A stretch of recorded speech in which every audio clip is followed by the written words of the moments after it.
اعوذ باللہ من الشیطان الرجیم، بسم اللہ الرحمن الرحیم۔ سب سے پہلا جو ہمارا سبجیکٹ ہے وہ نحو کا ہے۔ اصل میں بات یہ ہے کہ جو کلام عرب ہے نا، کلام عرب کو سمجھنے کے لیے صرف دو علوم کافی نہیں ہیں۔ جس طرح کہ ہم نے سمجھا ہوا ہے نا کہ بھئی صرف اور نحو ہم پڑھیں گے تو ہمیں کلام عرب جو ہے وہ سمجھ میں آ جائے گی، تو یہ بات غلط ہے۔ بلکہ کلام عرب کو سمجھنے کے لیے جو عجمی انسان ہے اس کے لیے کم از کم 4 فنون کا جاننا ضروری ہے۔ نمبر 1 صرف، کیونکہ صرف جو ہے نا ام العلوم ہے، صرف جو ہے وہ سب علموں کی ماں ہے۔ والنحو ابوہا، اور نحو جو ہے وہ ان کے والد ہیں۔ تو مطلب یہ کہ جب جو بھی شخص کلام عرب کو سمجھنا شروع کرتا ہے تو سب سے پہلے اس کو صرف پڑھائی جاتی ہے۔ جب انسان صرف پڑھ کر تھوڑا آگے چلتا ہے تو پھر اس کو نحو پڑھایا جاتا ہے۔ جب انسان صرف پڑھ کر تھوڑا آگے چلتا ہے اور نحو پڑھ کر آگے چلتا ہے تو نحو یعنی اکثر قواعد پڑھ لیتا ہے تو پھر اس کو یعنی آپ یوں کہہ لیں کہ ان کو بلاغت پڑھائی جاتی ہے۔ یہ تیسرا علم، تیسرا جو فن ہے نا وہ بلاغت ہے، اور پھر اس کے بعد اس کو منطق پڑھائی جاتی ہے۔ تو جو انسان جو ہے وہ صرف، نحو، بلاغت، منطق کو پڑھے گا تو پھر اس انسان کو کلام عرب پر فوقیت بھی حاصل ہوگی اور وہ اچھے طریقے سے سمجھ بھی پائے گا اور اس کو کسی چیز میں کوئی دقت پیش نہیں ہوگی۔ نہیں تو کم از کم اتنا ضرور ہونا چاہیے کہ انسان کو صرف اور نحو ضرور آنی چاہیے کلام عرب کو سمجھنے کے لیے، ٹھیک ہے جی۔ گہرائی میں سمجھنے کے لیے بلاغت اور منطق کا سمجھنا انتہائی ضروری ہے۔ سرسری طور پر اگر آپ جاننا چاہتے ہیں تو ہمیں 2 علم پڑھنے چاہیے، ایک صرف، دوسرا نحو، اور وہ بھی اچھے طریقے سے۔ جب ہم صرف اور نحو کو اچھے طریقے سے پڑھیں گے تو ہمیں ترکیب کرنا بھی آ جائے گی، جس طرح کہ آج کل ہماری کلاس میں پچھلی میں جو ہے نا ترکیب وغیرہ چل رہی ہے۔ تو یہ میں نے جو نحمیر لکھی ہے، یہ نحمیر ہے وہی، لیکن اس کو میں نے سوال اور جواب کے حساب سے میں نے لکھا ہے۔ تو سب سے پہلا یہ سوال پیدا ہوتا ہے کہ بھئی علم نحو پڑھنے کے کتنے فوائد حاصل ہوتے ہیں۔ سب سے پہلی بات کہ بھئی ہمیں پتہ تو چلے نا کہ علم نحو پڑھنے کے کتنے فائدے ہوتے ہیں۔ تو علم نحو پڑھنے کے نا بعد 3 فوائد حاصل ہوتے ہیں۔ نمبر 1، اس کتاب کو پڑھنے کے بعد کلام عرب کی ترکیب کا طریقہ معلوم ہوگا۔ ایک بات کہ جیسے ہی ہم جو ہے نا اس کتاب کو پڑھیں گے تو پھر ہمیں ترکیب کا طریقہ معلوم ہوگا۔ اچھا، وہ ترکیب کیا چیز ہے وہ ابھی جو اس کلاس میں جو چل رہی تھی وہ انشاءاللہ میں آپ کو دکھاؤں گا۔ چلیں وہ آپ کو تھوڑا سا میں دکھا بھی دیتا ہوں تاکہ اس میں آپ کو جو ہے نا وہ تھوڑا کانفیڈنس آپ کا بڑھ جائے گا۔ یہ دیکھیں،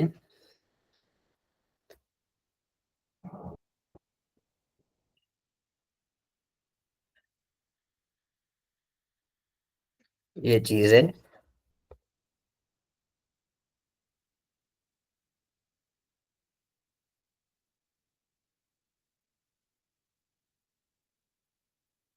یہ چیز ہے، ٹھیک ہے جی۔ اب یہ دیکھیں کہ بھئی اس میں ہم نے دیکھیں نا یہ ترکیب ہے، رجعتما من المدرسۃ یوم الجمعۃ قبل الظہر بالفرض، یہ چیز ہے۔ اب ہم نے کیا کرنا ہے، ہر ایک لفظ کی علیحدہ تفصیل کرنی ہے۔ رجعتما کی ہم نے کر لی، تما کی بھی ہم نے کر لی، اس کے بعد ہم نے من کی بھی جو ہے نا ہم نے کیا، یعنی یوں سمجھو کہ ہر لفظ کو ہم نے کھول کے رکھ دیا۔ کھول کے رکھنے کے بعد پھر ہم نے کیا کیا کہ ان کو یہ ملا دیا، یہ ہم کہیں گے فعل اپنے فاعل اور دونوں مفعول فی اور متعلق سے مل کر جملہ فعلیہ خبریہ ہوا۔ یعنی پہلے ہم نے کیا کیا تھا، سارے لفظوں کو ہم نے کھول کے رکھ دیا، اس کو ہم نے ساروں کو کھولا، پھر آخر میں ہم نے ان کو جو ہے نا کیا ہے کہ جوڑ دیا۔ یہ ترکیب ہوتی ہے، ٹھیک ہے جی۔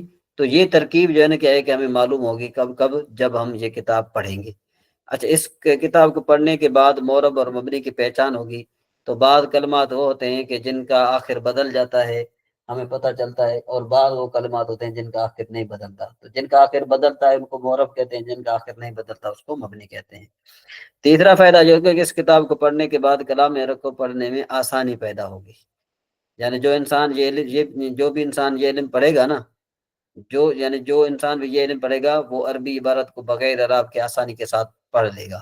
اس کے برخلاف وہ آدمی کی جو علم نہیں پڑھے گا، یعنی علم نحو نہیں سیکھے گا، اس کو عربی عبارت پڑھنے میں عبور حاصل نہیں ہوگا، یعنی وہ عربی عبارت بغیر اعراب کے نہیں پڑھ سکے گا۔ سوال: ان فوائد کے لیے کتنی شرائط کا پایا جانا ضروری ہے؟ یہ فوائد تب حاصل ہوں گے کہ جب 3 شرائط پائی جائیں۔ نمبر 1، عربی زبان کے کچھ مفردات یاد ہوں، یعنی وہ آدمی کلام عرب کے کثیر الاستعمال مفردات جانتا ہو، جس طرح ہم نے انشاءاللہ ربیہ پڑھی ہے اور ہم نے جو تفسیر الانشاء پڑھی ہے۔ نمبر 2، اشتقاق، یعنی ایک کلمے کو دوسرے کلمے کے ساتھ ملانے کا طریقہ معلوم ہو۔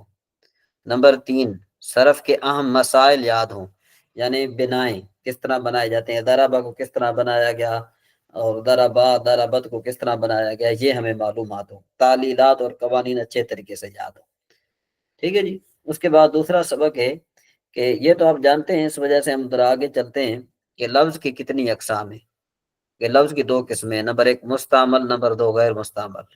تو مستعمل وہ الفاظ کے جو کلام عرب میں استعمال ہوتے ہیں اور وہ الفاظ کے جو کسی نہ کسی مقصد کے لیے وضع کیے گئے ہوں، کیونکہ کلام عرب میں جو بھی الفاظ استعمال ہوتے ہیں وہ کسی نہ کسی مقصد کے لیے وضع کیے گئے ہیں۔ وضع کیے گئے مطلب یہ کہ ان کو بنایا گیا ہے، اور اس کو یعنی مستعمل کو موضوع بھی کہتے ہیں۔ اچھا، غیر مستعمل ایسے الفاظ کے جو استعمال نہیں ہوتے، اور وہ الفاظ کو جو کسی بھی مقصد کے لیے وضع نہ کیے گئے ہیں، یہ الفاظ بے معنی اور بے مقصد ہوتے ہیں، اور ایسے الفاظ پر بحث بھی نہیں ہوتی۔ ان الفاظ یعنی غیر مستعمل الفاظ کو مہمل الفاظ بھی کہا جاتا ہے۔ نمبر 4، لفظ موضوع کی کتنی اقسام ہیں؟ جو لفظ موضوع کی 2 قسمیں ہیں۔ نمبر 1 موضوع کی اقسام کون سی ہیں؟ مفرد، نمبر 2 مرکب۔ اچھا، مفرد وہ اکیلا لفظ جو اکیلا ہو اور ایک معنی پر دلالت کرے اسے مفرد کہلاتا ہے، اور مفرد کو کلمہ بھی کہتے ہیں، جیسے زیدن۔ ٹھیک ہے جی۔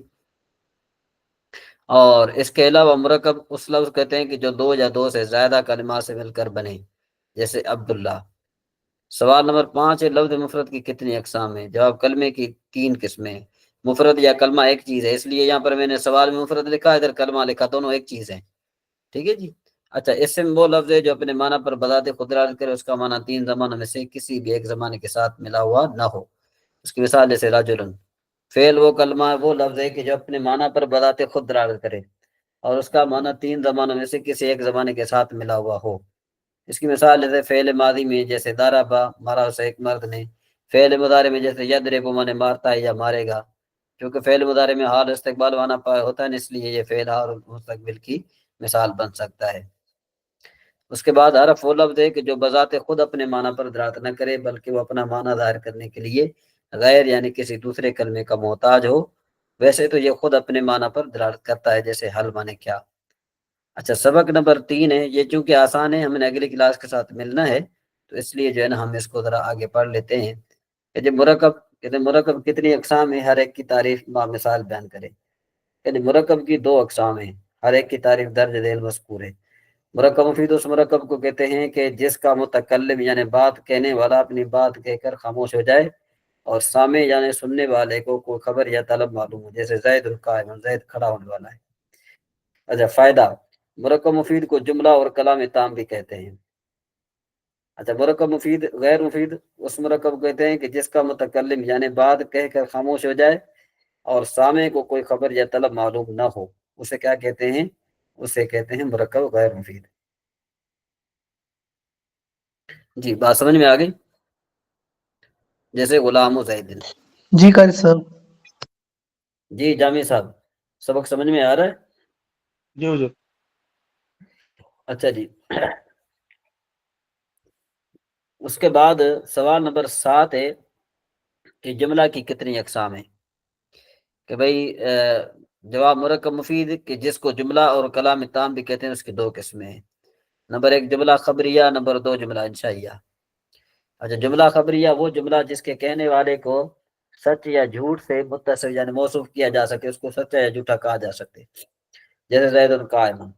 اچھا، جملہ انشائیہ وہ جملہ کہ جس کے کہنے والے کو سچ یا جھوٹ سے متصف نہ کیا جا سکے، اس لیے کہ ہمیں متکلم سے خبر معلوم نہیں ہوگی کہ جس کی وجہ سے ہم متکلم کو سچا یا جھوٹا کہہ سکیں، بلکہ طلب معلوم ہوگی، اور طلب کرنے والے کو سچ یا جھوٹ سے متصف نہیں کیا جا سکتا، جیسے ادھر مانے مار تم۔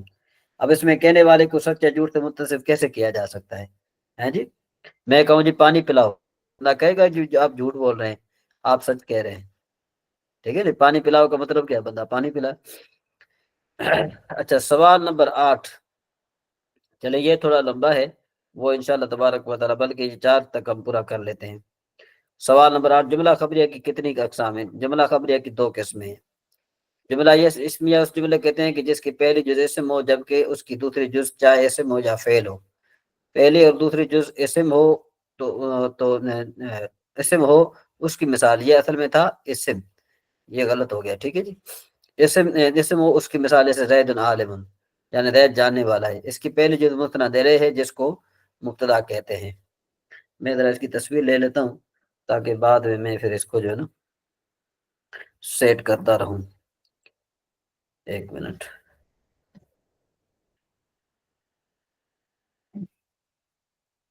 چلیں جی، اچھا جی، اس کے بعد ہے جی جیسے زید عالم، زید جاننے والا ہے، اس کی پہلی جز مسند الیہ ہے جس کو مبتدا کہتے ہیں، اور دوسری جز مسند ہے جس کو خبر بھی کہتے ہیں۔ اسی طرح جملہ فعلیہ کس کو کہتے ہیں؟ اس جملے کہتے ہیں کہ جس کی پہلی جز فعل ہو، جیسے ضرب زید، مارا زید نے، تو اس کی پہلی جز مسند الیہ ہے جس کو فعل بھی کہتے ہیں، اور اس کی دوسری جز مسند الیہ ہے جس کو فاعل بھی کہتے ہیں۔ فائدہ، مسند حکم کو کہتے ہیں، مسند مطلب کیا ہوتا ہے، حکم کہتے ہیں، اور مسند الیہ جس پر حکم لگایا جائے۔ اب ایک اور فائدہ یہ ہے کہ اس مسند اور مسند الیہ دونوں ہو سکتا ہے، یعنی اسم حکم بھی ہو سکتا ہے، اس پر حکم بھی لگایا جا سکتا ہے، جبکہ فعل صرف مسند ہوتا ہے، یعنی وہ صرف حکم ہوتا ہے، مسند الیہ نہیں ہوتا، اور حرف نہ تو مسند ہوتا ہے اور نہ ہی مسند الیہ ہوتا ہے۔ ٹھیک ہو گیا جی؟ اس کے بعد پھر یہ جو ہے نا یہ 10 اقسام ہے انشاءاللہ تبارک و تعالی، ان کی بعد میں ہم جو ہے نا کیا ہے کہ اس کی تشریح کریں گے انشاءاللہ۔ ٹھیک ہے جی، یہاں تک یہ بات کلیئر سمجھ میں آ گئی؟ جامع صاحب، احمد رضا بھائی، اگر اس میں کوئی آپ کو ایسی بات کہ جو سمجھ میں نہ آئی ہو تو آپ پوچھ سکتے ہیں جی۔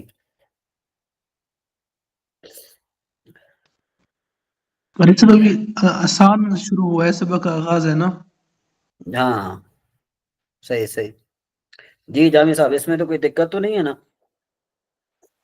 جی نہیں، تو جہاں چلیں جی، یہ کریکشن کے کیا بولنا چاہتے تھے وہاں پہ، جو کیا مطلب؟ جہاں کریکشن کیے نا وہ، ہاں، وہ اصل میں کیا ہے کہ وہ جو لفظ ہے نا، وہ تو لفظ یہ تھا، ایک منٹ،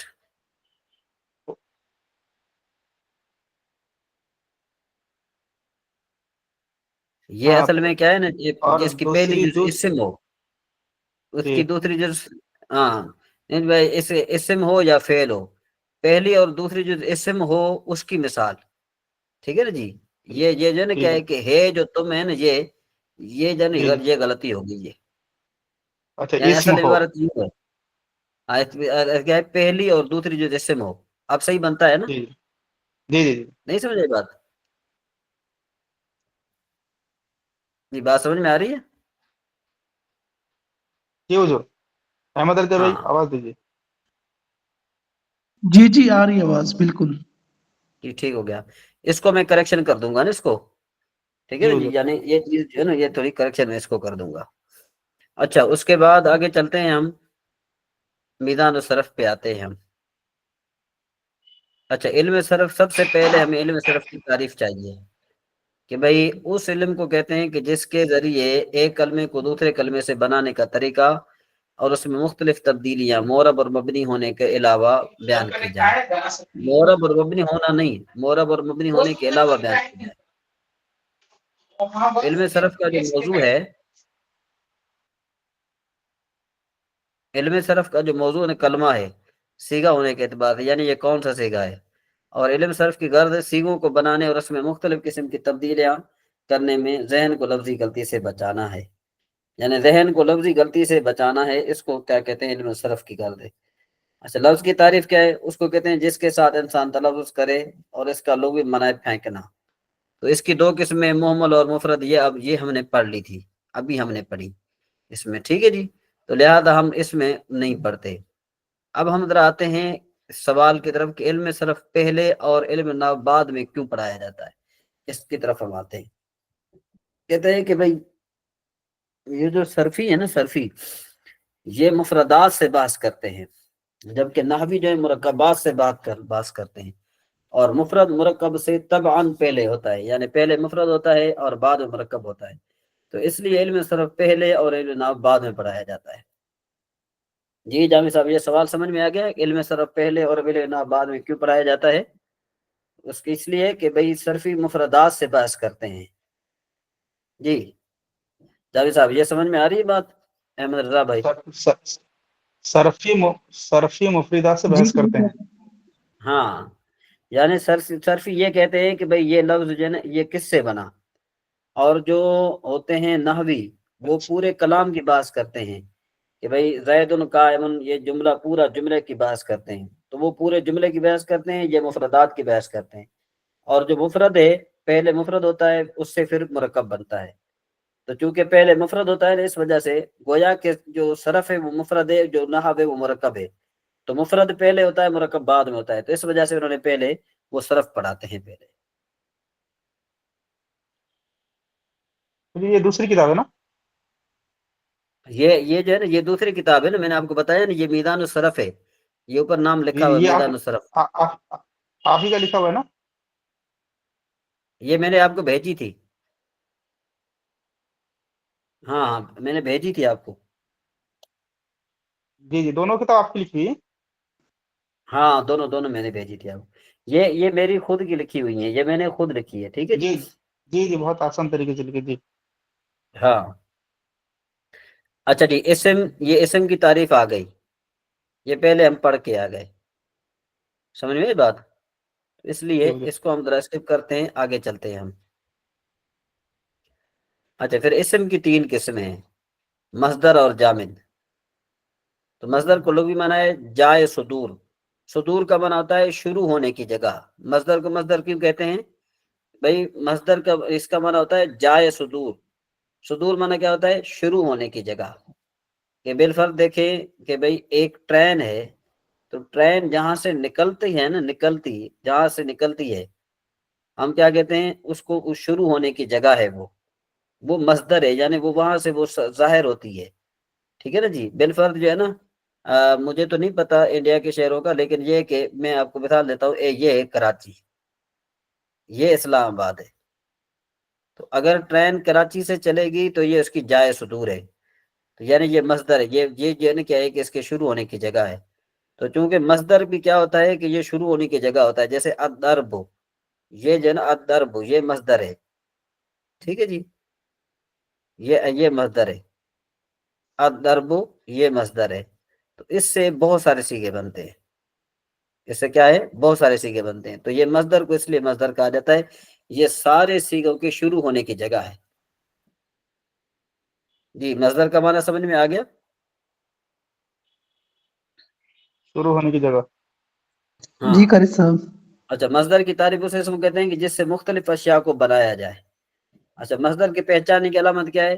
کہتے ہیں عربی سے فارسی ترجمہ کرتے وقت اس کے آخر میں دن یا تن آئے، اور اردو میں معنی کرتے وقت اس کے آخر میں نہ آئے. جیسے الضرب اس کا فارسی معنی ہے زدن اور اردو میں معنی ہے مارنا. اور القتل فارسی ترجمہ کشتن اور اردو ترجمہ قتل کرنا. ٹھیک ہے جی. مشتق کی تعریف اسے ہم کہتے ہیں کہ جو کسی دوسرے لفظ سے بنے، چاہے مصدر سے بنے یا کسی اور صیغے سے بنے. ٹھیک ہے، جیسے دارابا یہ مصدر دربن سے بنا ہے، اور دارابا یہ دارابا سے بنا ہے. اچھا فائدہ مشتق کی 2 قسمیں، مشتق بلا واسطہ، مشتق بالواسطہ. تو مشتق بالواسطہ کس کو کہتے ہیں؟ بلا واسطہ اس کو کہتے ہیں کہ جو مصدر سے ڈائریکٹ بنے. جو مصدر سے کیا بنے؟ ڈائریکٹ بنے، اس کو کیا کہتے ہیں؟ جی جاوید صاحب اس کو کیا کہتے ہیں جو مصدر سے ڈائریکٹ بنے؟ بلا واسطہ. اس کو کیا کہتے ہیں؟ مشتق بلا واسطہ. اس کو بلا واسطہ کہتے ہیں، یعنی جو مصدر سے بلا واسطہ ڈائریکٹ بنے اس کو مشتق بلا واسطہ کہتے ہیں. کوئی واسطہ نہیں. یہ بات ہاں، یعنی بغیر کسی واسطے کے بننا. ایک ہوتا ہے واسطے کے ساتھ بننا، ایک ہوتا ہے بغیر واسطے کے بننا. ٹھیک ہے جی. مشتق بالواسطہ کی تعریف اس کا کہتے ہیں کہ جو مصدر سے ڈائریکٹ نہ بنے، جو مصدر سے ڈائریکٹ نہ بنے بلکہ کسی لفظ کے واسطے سے بنے. کیا بنے؟ بلکہ کسی لفظ کے کسی واسطے لفظ سے کے بنے. واسطے سے. جیسے دارا با، یہ دارا با کے واسطے سے مصدر سے بنا ہے. اچھا، جامد کی تعریف اس اسم کہتے ہیں کہ جو خود بھی کسی لفظ سے نہ بنے اور دوسرا کوئی لفظ اس سے نہ بنے. تو یہ سبق نمبر 3 جو ہے وہ جی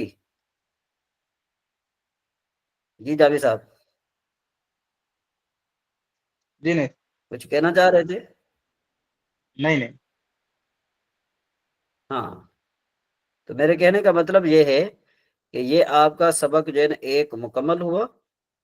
ٹھیک ہے جی. آج چونکہ ہمارا جو ہے نا یہ پہلا دن ہے، تو انشاءاللہ تبارک و تعالی ہم جو ہے نا وہ سبق آئندہ زیادہ